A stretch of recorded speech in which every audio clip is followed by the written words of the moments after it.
Okay, welcome po sa video natin. No? Sa video ito ay ating pag-aaralan kung paano nga ba magtatak ng sublimation mug. Yan. White mug. So, simulan na natin. So, ang una pa natin gagawin, no? So, layout natin yung ating image. So, ang size niyan ay picture format. Ang size niyang ginawa ko ay 3.5 by 8. So, bakit 8? Kasi nilagyan ko na lang ng border dito para pag kinat. Okay. So, yung pagkaka-design ng kanyang image ay makitid. So, gusto kong i-maximize yung lapad ng baso. So, pag ginawa kong 8, ang 8 yan ay itong line na to. From this line hanggang dito.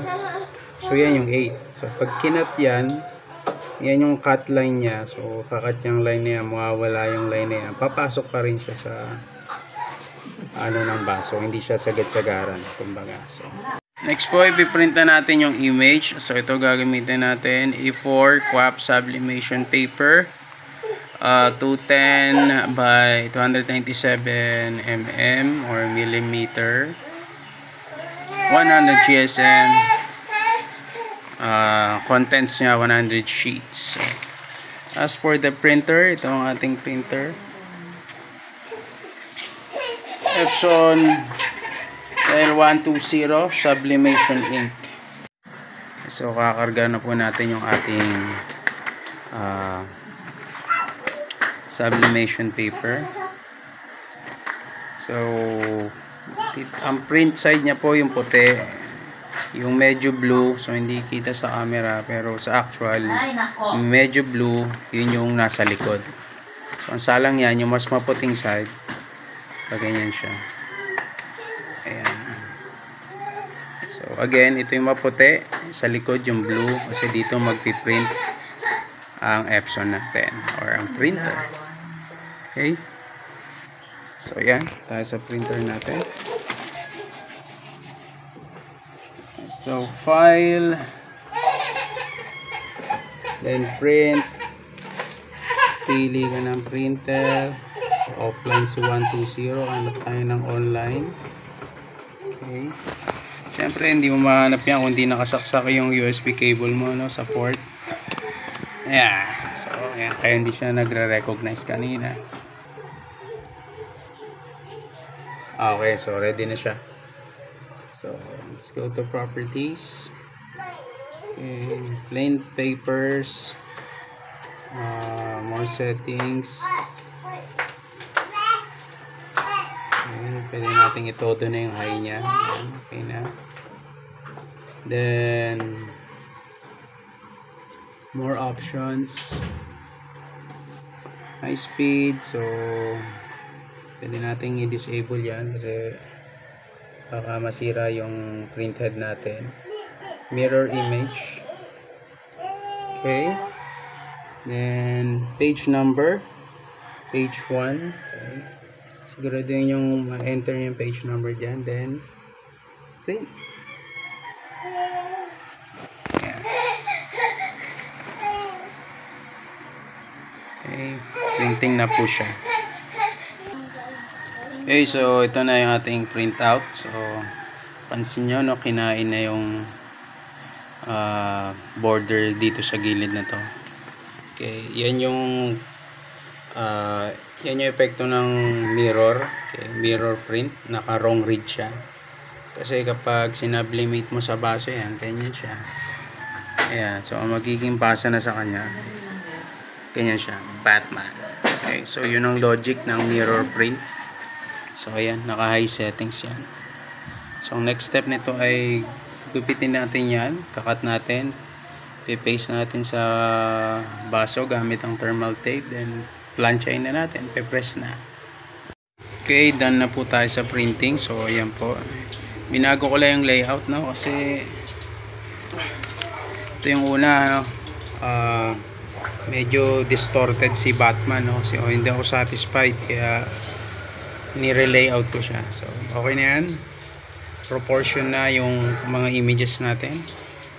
So, 10 baso to, no? So ayan, 1, 2, 3, 4, or 5, 10.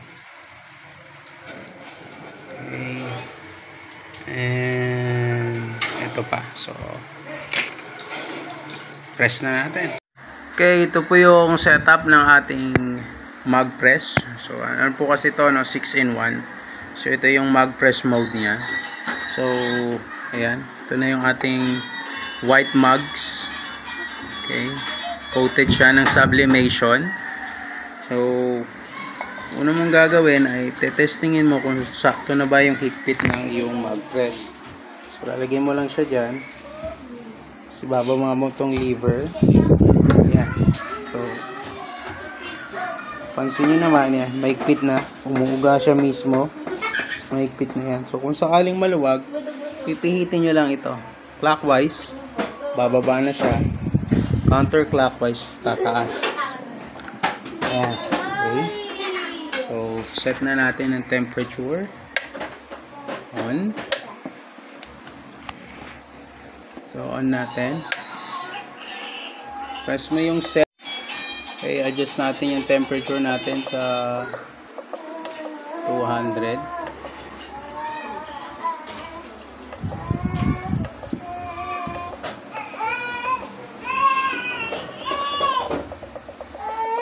Tulogin niyo na kasi yan. 4 minutes. Baka ano na lang. Di pa nga siya. Okay, sa 4 minutes. 60 times 4, 240. Pwede ba tulogin mo ulit?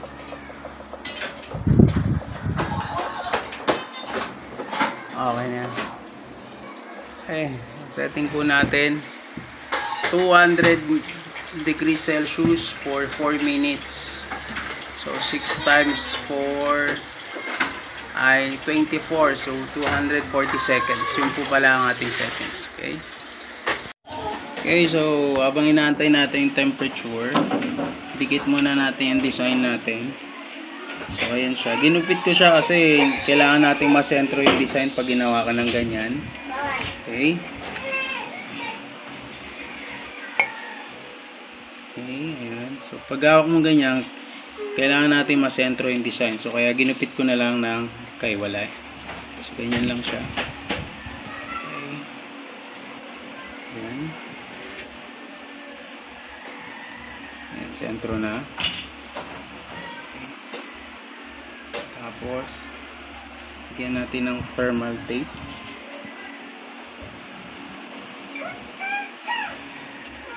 Thermal tape ulit. So okay na yan. Yung isang design naman tayo. So siguraduhin nyo hindi baliktad, ha. Baka madikit nyo ng paganyan. Yung baliktad naman. So ganyan lang siya. Ayan. So sisentro lang saglit.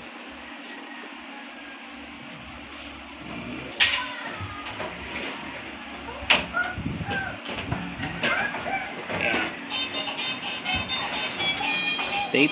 Yan ang tape para di gumalaw. Ayan. So, kaisa na tayo. So, ayan. Tinaypan ko na rin kanina yung 10 nating mug. 10 kasi order niyan, eh, no? So, malapit na tayo. Malapit na tayo mag-plancha. Okay, so, okay na yan. 200, 240. Lagyan na natin yung ating baso. So, ganyan lang siya. Lang. Then press down na natin. Press down na natin. Ayan. Check natin kung nasa gitna. Nakagitna naman siya. Okay. Antayin lang natin. Okay, habang nag-aantay po tayo, no, na maluto or mainitan tong ating baso. Pag-usapan lang po natin muna, no? May ibang cases na yung kanilang print ay malabo yung banda dito, malabo yung banda rito. Ang ano lang po doon ay sisentro nyo lang ito, itong bakal na to, no? Dapat nakagitna siya para hindi tabingi kumbaga levelado yung pag-ipit niya sa baso. So hindi, pag kasi nandito to banda, mas maigpit dito sa side na to. Pag ito naman ay nandun banda, obviously mas maigpit doon. So dito maluwag. Doon nagiging kaso yung hindi kumakapit yung design. So far, sinentro naman natin yung kanina. So tingnan natin kung sakto yung luto natin. Okay, so alright, so tumutunog na siya. Tingnan natin. Ayan.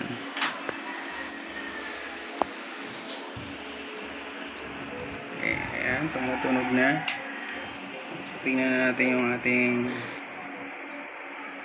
medyo mainit siya, no? Kaya ingat kayo. Ayan. So, ayan, una nating design.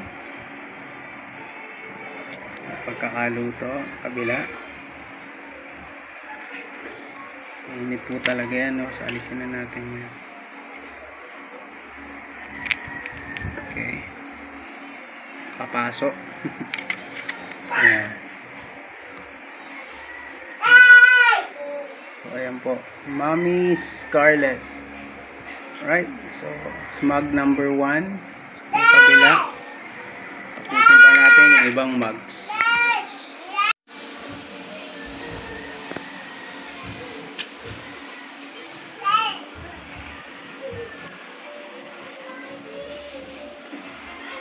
Stop.